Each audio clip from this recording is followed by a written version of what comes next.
Yang pertama yaitu ada syarat-syarat pelaporan. Intisari dari proses akuntansi adalah komunikasi atas informasi yang memiliki implikasi keuangan atau manajemen.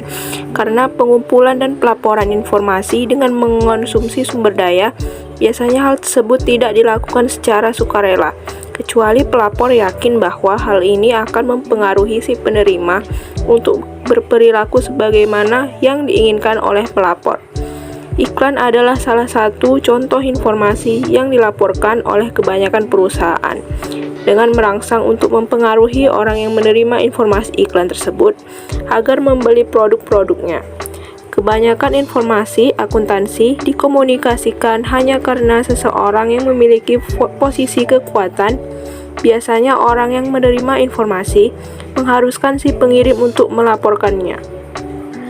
Informasi yang dilaporkan adalah bagian penting dari proses pengelolaan dan pengendalian organisasi.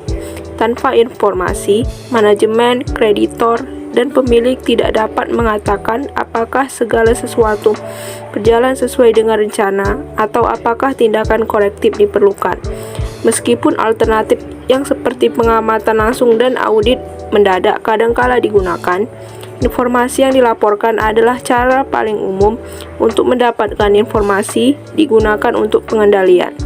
Adalah penting untuk memahami dampak dari persyaratan pelaporan karena kelaziman dan biayanya.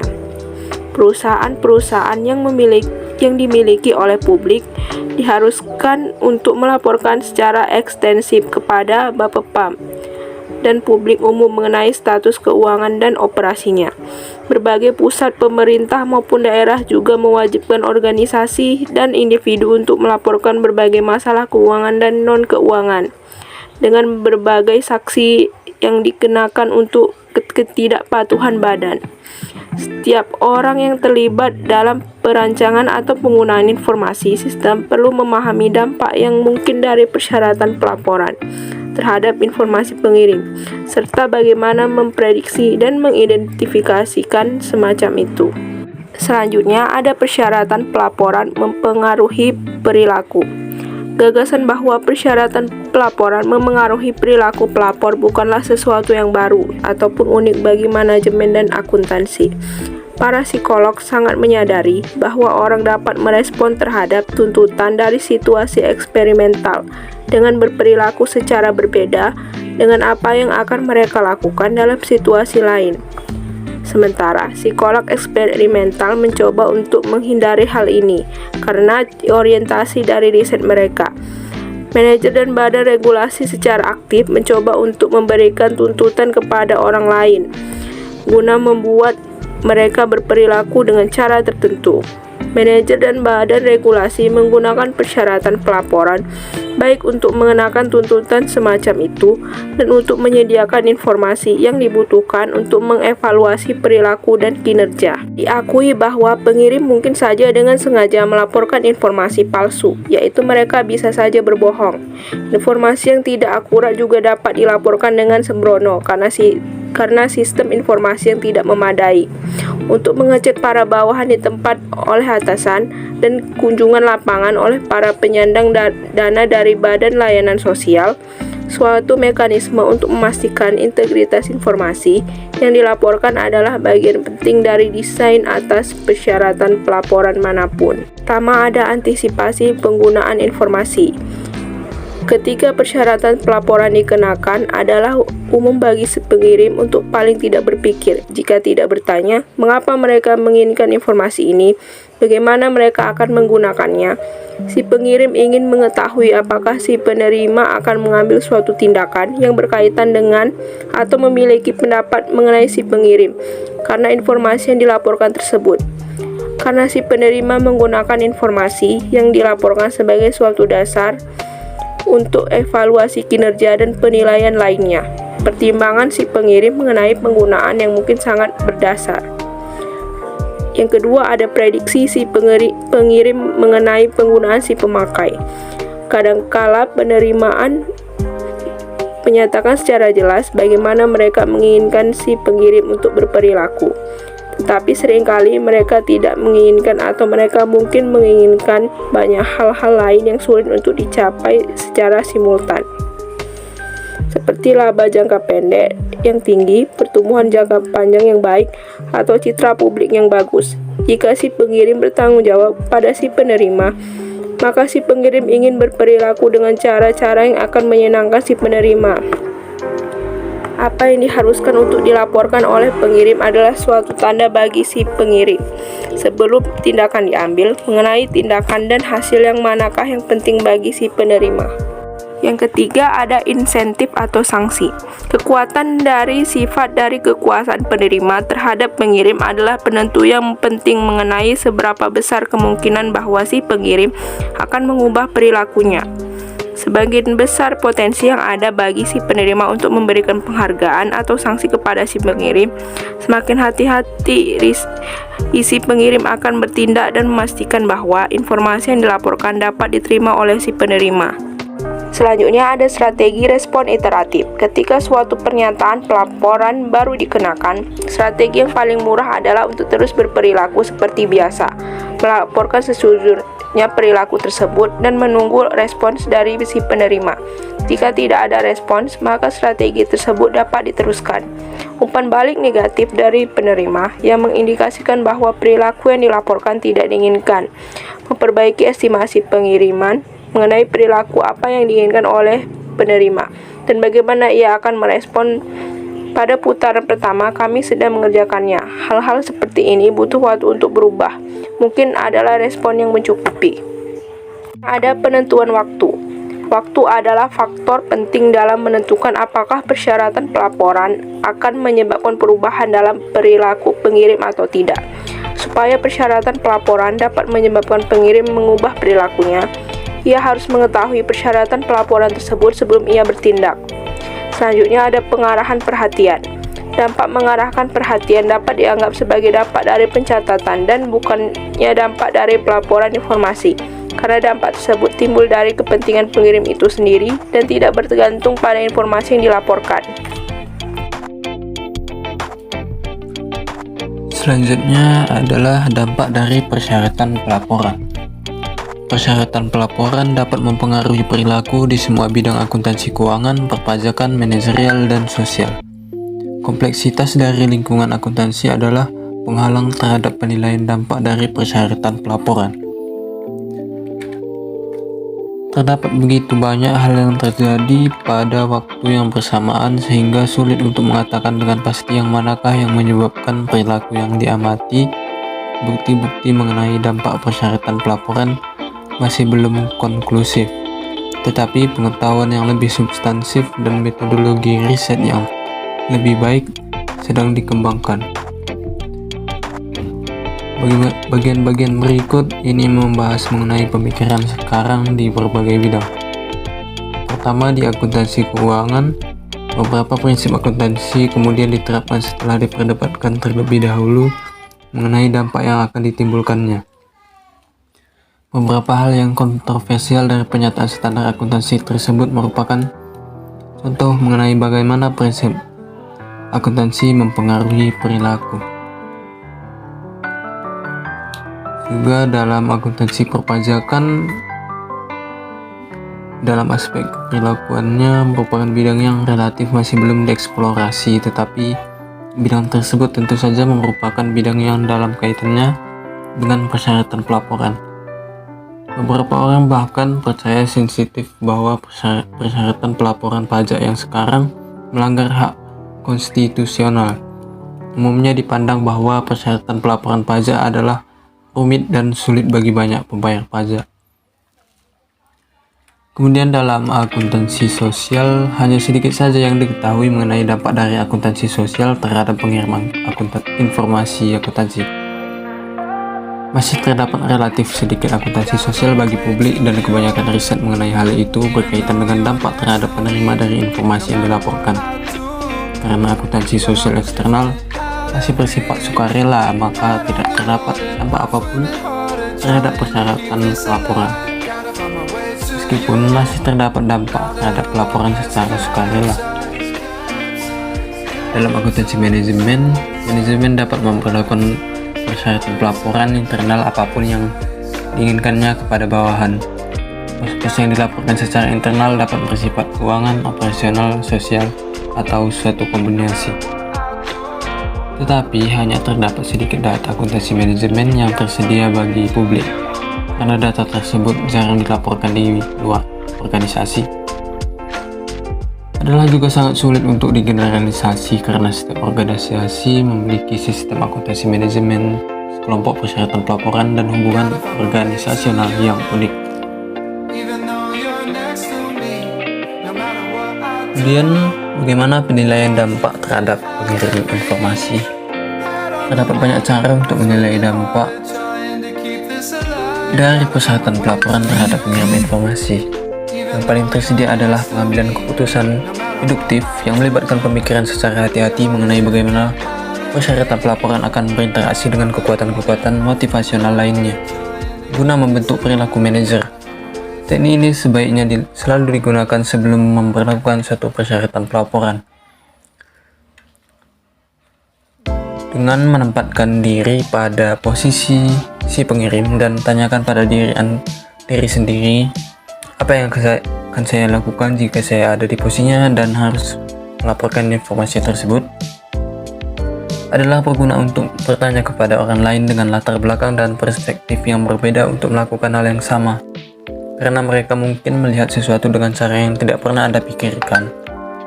Ini adalah cara yang sederhana, murah, dan cepat untuk mencoba memprediksi dampak dari persyaratan pelaporan sebelum persyaratan tersebut diterapkan. Selanjutnya, teori komunikasi. Riset menunjukkan bahwa komunikasi yang buruk adalah sumber konflik interpersonal yang paling sering disebutkan, karena individu menghabiskan hampir 70% dari waktu aktifnya untuk berkomunikasi, menulis, membaca, berbicara, mendengarkan. Tampaknya wajar untuk menyimpulkan bahwa salah satu kekuatan yang paling menghambat keberhasilan kinerja kelompok adalah ketidakmampuan komunikasi yang efektif. Tidak ada kelompok yang dapat tetap ada tanpa komunikasi. Hanya lewat komunikasi yang merupakan transfer makna dari satu orang ke orang lain. Informasi dan gagasan dapat diantarkan. Intisari dari proses akuntansi adalah komunikasi informasi dengan mengungkapkan keuangan dan atau manajemen. Oleh karena itu, untuk menjadi akuntan yang efektif, seseorang harus menjadi komunikator yang efektif. Menginformasikan bisnis harus disajikan oleh para akuntan untuk memenuhi kebutuhan pengguna. Informasi tersebut harus dinyatakan dengan jelas, ringkas, dan akurat. Para ahli menurut Gibson mengatakan bahwa komunikasi berasal dari kata Latin communis yang berarti sama. Hal ini berarti adanya suatu pencarian kesamaan makna atas hal-hal yang dikomunikasikan antara pihak pengirim dengan pihak penerima. Dalam pengertian yang lebih luas, komunikasi adalah proses dengan mana informasi dipertukarkan antara dua atau lebih sistem yang ada dalam suatu lingkungan umum. Sistem ini dapat berupa individu, organisasi sosial, hewan, atau mesin. Informasi pada umumnya didefinisikan sebagai atau energi berpola yang mengurangi pergerakan dalam perilaku masa depan dari sistem-sistem yang saling berinteraksi. Selanjutnya, fungsi komunikasi. Komunikasi bertindak untuk mengendalikan perilaku anggota dengan beberapa cara. Bagi banyak karyawan, kelompok kerja mereka merupakan sumber pertama untuk interaksi formal yang harus dipatuhi oleh karyawan.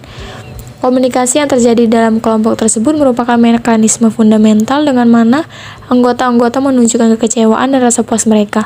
Oleh karena itu, komunikasi menunjukkan ungkapan emosional dan perasaan merupakan pemenuhan terhadap kebutuhan sosial. Fungsi terakhir yang dilakukan oleh komunikasi berhubungan dengan barang dalam mempermudah pengambilan keputusan. Komunikasi memberikan informasi yang diperlukan oleh individu dan kelompok untuk mengambil keputusan dengan meneruskan data yang dapat digunakan untuk mengidentifikasi dan menilai alternatif pilihan. Selanjutnya, model-model komunikasi. Yang pertama ada model Lasswell. Salah satu model yang paling awal dari komunikasi yang dikembangkan oleh Harold Lasswell. Model tersebut sederhana, tetapi kurang memiliki sejumlah elemen yang diperlukan untuk memahami proses komunikasi. Yang kedua ada model Shannon-Weaver. Claude Shannon and Warren Weaver mengembangkan model matematis dari komunikasi. Model tersebut dikembangkan untuk menjelaskan komunikasi melalui alat perantara seperti telepon atau korespondensi tertulis. Yang ketiga ada model SMCR Barlow. Model komunikasi yang diajukan oleh David Barlow mempunyai beberapa kesalahan yang seperti model-model sebelumnya. Model ini menyarankan arus informasi satu memasukkan konsep gangguan. Akan tetapi Barlow mendefinisikan faktor-faktor arah dari suatu sumber kepada penerima tanpa umpan balik, dan model ini juga tidak mempengaruhi kebenaran komunikasi. Yang keempat ada model Wedsley-McLean.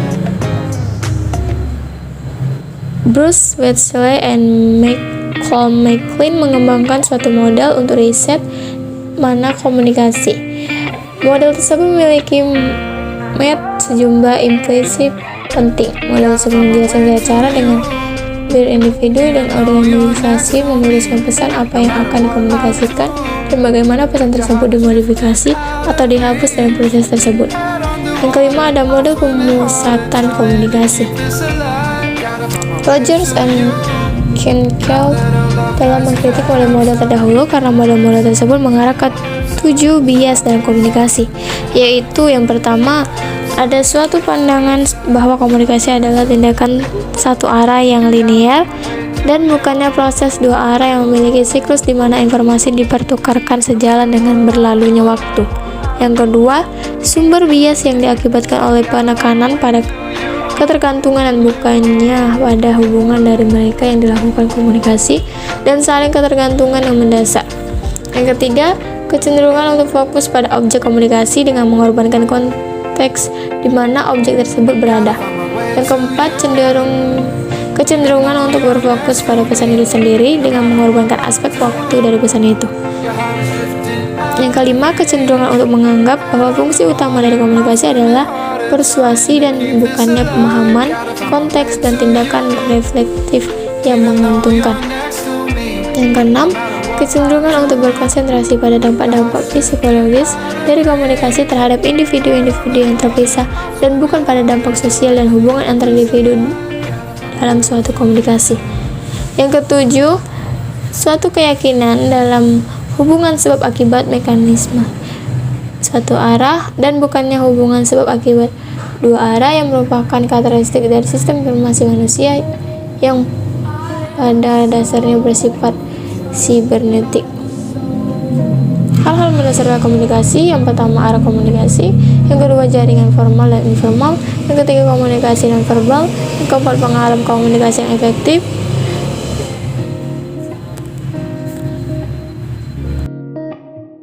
Hal-hal yang mendasar dalam komunikasi. Hal-hal yang mendasar dalam komunikasi terbagi menjadi 4. Yang pertama ada arah komunikasi. Komunikasi dapat mengalir secara vertikal dan lateral. Dimensi vertikal dibagi lebih lanjut menjadi komunikasi ke atas dan ke bawah.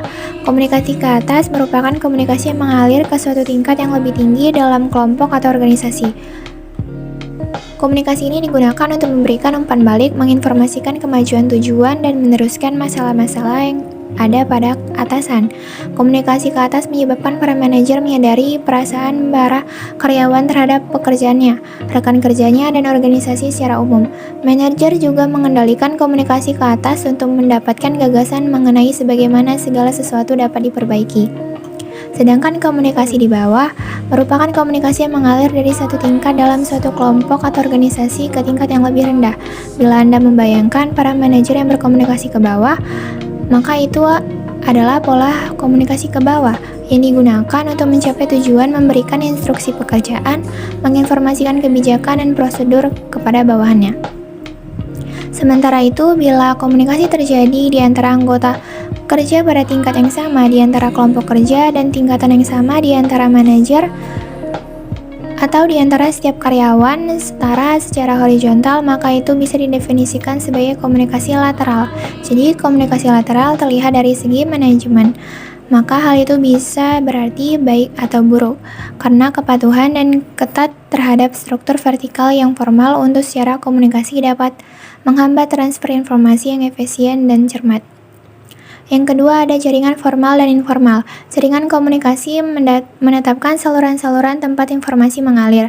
Saluran ini merupakan salah satu dari dua jenis saluran, yaitu formal dan informal, di mana jaringan formal pada umumnya vertikal, mengikuti tingkat wewenang dan terbatas pada komunikasi yang bertalian dengan tugas. Sebaliknya, jaringan informal seperti selantingan biasanya bebas untuk bergerak ke segala arah. Pemisahan tingkat wewenang dan kemungkinan besar memenuhi kebutuhan sosial dari anggota kelompok karena mempermudah penyelesaian tugas. Dan yang ketiga adalah komunikasi nonverbal, di mana komunikasi ini dapat ditemui di bar atau klub. Mereka menyadari bahwa komunikasi tidak harus bersifat verbal dalam penyampaian suatu pesan.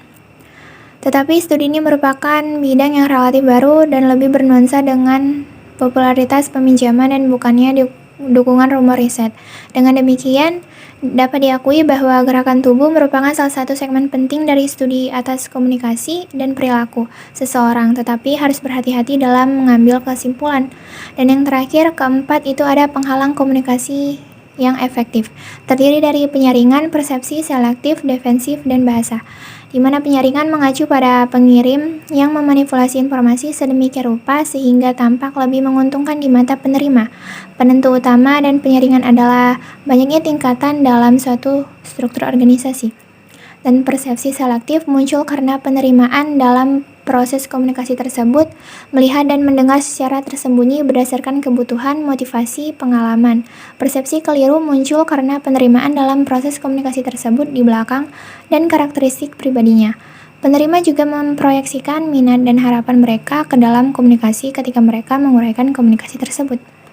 Dan defensif, ketika orang yang merasa terancam cenderung menggoda dengan cara mengurangi kemampuan mereka untuk mencapai pemahaman timbal balik. Artinya mereka menjadi defensif, yaitu terlibat dalam perilaku, seperti menyerang orang lain secara verbal, memberi ungkapan-ungkapan yang sarkastis, terlalu kasar selama mengadili, dan menanyakan motif-motif yang lain. Dan bahasa adalah kata-kata yang memiliki arti berbeda bagi orang-orang yang berbeda. Makna kata-kata tidaklah dalam kata-kata itu sendiri. Maknanya ada pada diri penerima. Usia pendidikan dan latar belakang budaya merupakan 3 dari variabel yang jelas mempengaruhi bahasa yang digunakan oleh seseorang dan definisi yang diberikan kepada kata-kata tersebut. Selanjutnya ada variabel-variabel yang mempengaruhi pada komunikasi akuntansi. Yang pertama ada sumber. Sumber dapat mempengaruhi proses komunikasi. Ada kredibilitas sumber, di mana semakin besar kredibel sumber dari suatu pesan, semakin besar efektivitasnya. Dan kesamaan antara penerima dan sumber. Dalam hal ini, komunikasi yang efektif akan lebih mudah terjadi ketika sumber dan penerima adalah serupa, memiliki pengalaman, bahasa, budaya, dan keahlian yang sama, cenderung untuk berkomunikasi satu sama lain secara efektif.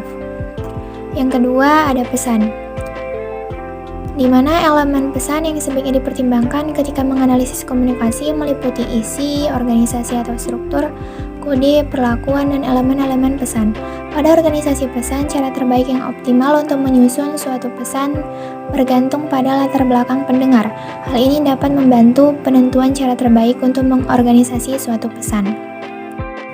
Terdapat 3 strategis urutan pesan yang telah diinvestigasi. Yang pertama ada klimaks, di mana informasi yang paling penting disajikan terlebih dahulu. Kemudian ada anti klimaks, di mana informasi terpenting disajikan paling akhir. Dan ada pola piramid, di mana informasi terpenting ditempatkan di tengah. Kebanyakan bukti menyarankan bahwa strategi klimaks lebih efektif dibanding dengan strategi urutan pesan lainnya. Kemudian ada beberapa cara dalam membuat materi lebih mudah dibaca dan dimengerti. Ada kekerabatan kata, panjang kalimat, tingkat bacaan, format teks, struktur informasi. Dengan menetapkan formula tersebut membuat materi lebih mudah dibaca dan mengerti oleh pembaca. Hal itu dapat meningkatkan efektivitas komunikasi dan membantu pembaca untuk memahami informasi lebih baik. Yang ketiga itu ada saluran atau jalur komunikasi.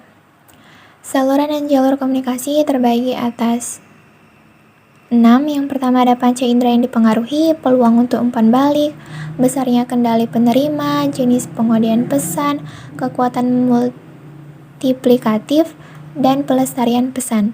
Dan yang keempat itu ada analisis jaringan. Jaringan komunikasi bersifat ekstensif dan lebih ditinjau secara sangat rinci. Pada dasarnya, penjelasan struktur komunikasi dari suatu organisasi dihasilkan dengan memeriksa arus informasi antara komponen dari sistem tersebut. Dan yang terakhir adalah umpan balik. Umpan balik ini merupakan pesan yang dikirim oleh penerima kepada sumber dalam menanggapi pesan awal. Umpan balik kemungkinan terjadi dalam pertukaran ide. Dengan demikian, tujuan komunikasi adalah pemahaman dan bukannya harus menyebabkan informasi satu arah dari sumber kepada penerima. Dan umpan balik ini memastikan komunikasi yang efektif dalam pemahaman ide antara individu dalam jaringan sosial atau organisasi.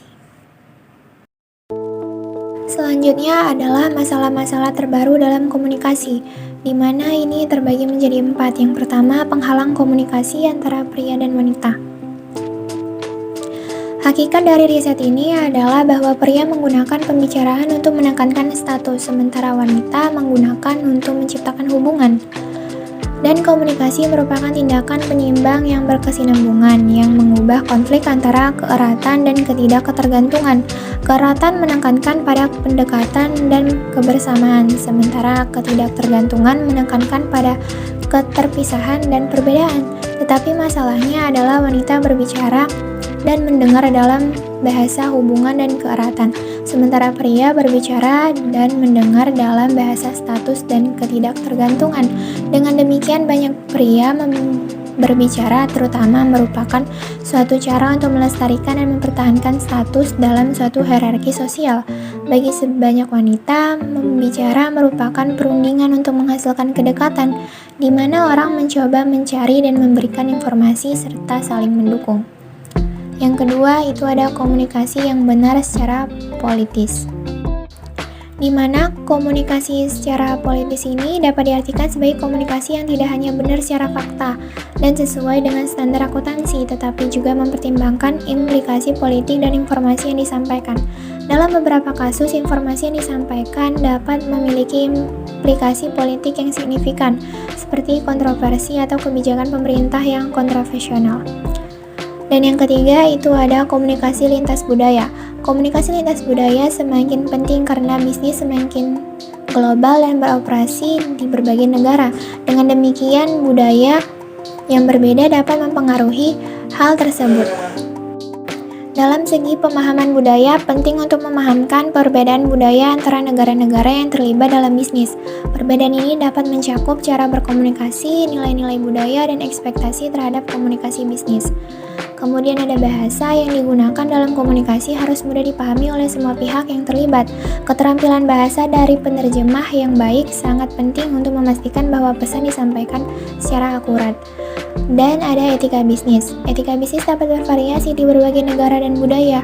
Oleh karena itu, penting untuk memahami nilai-nilai dan norma-norma etika yang berkaitan dengan budaya tertentu untuk menghindari konflik yang tidak perlu.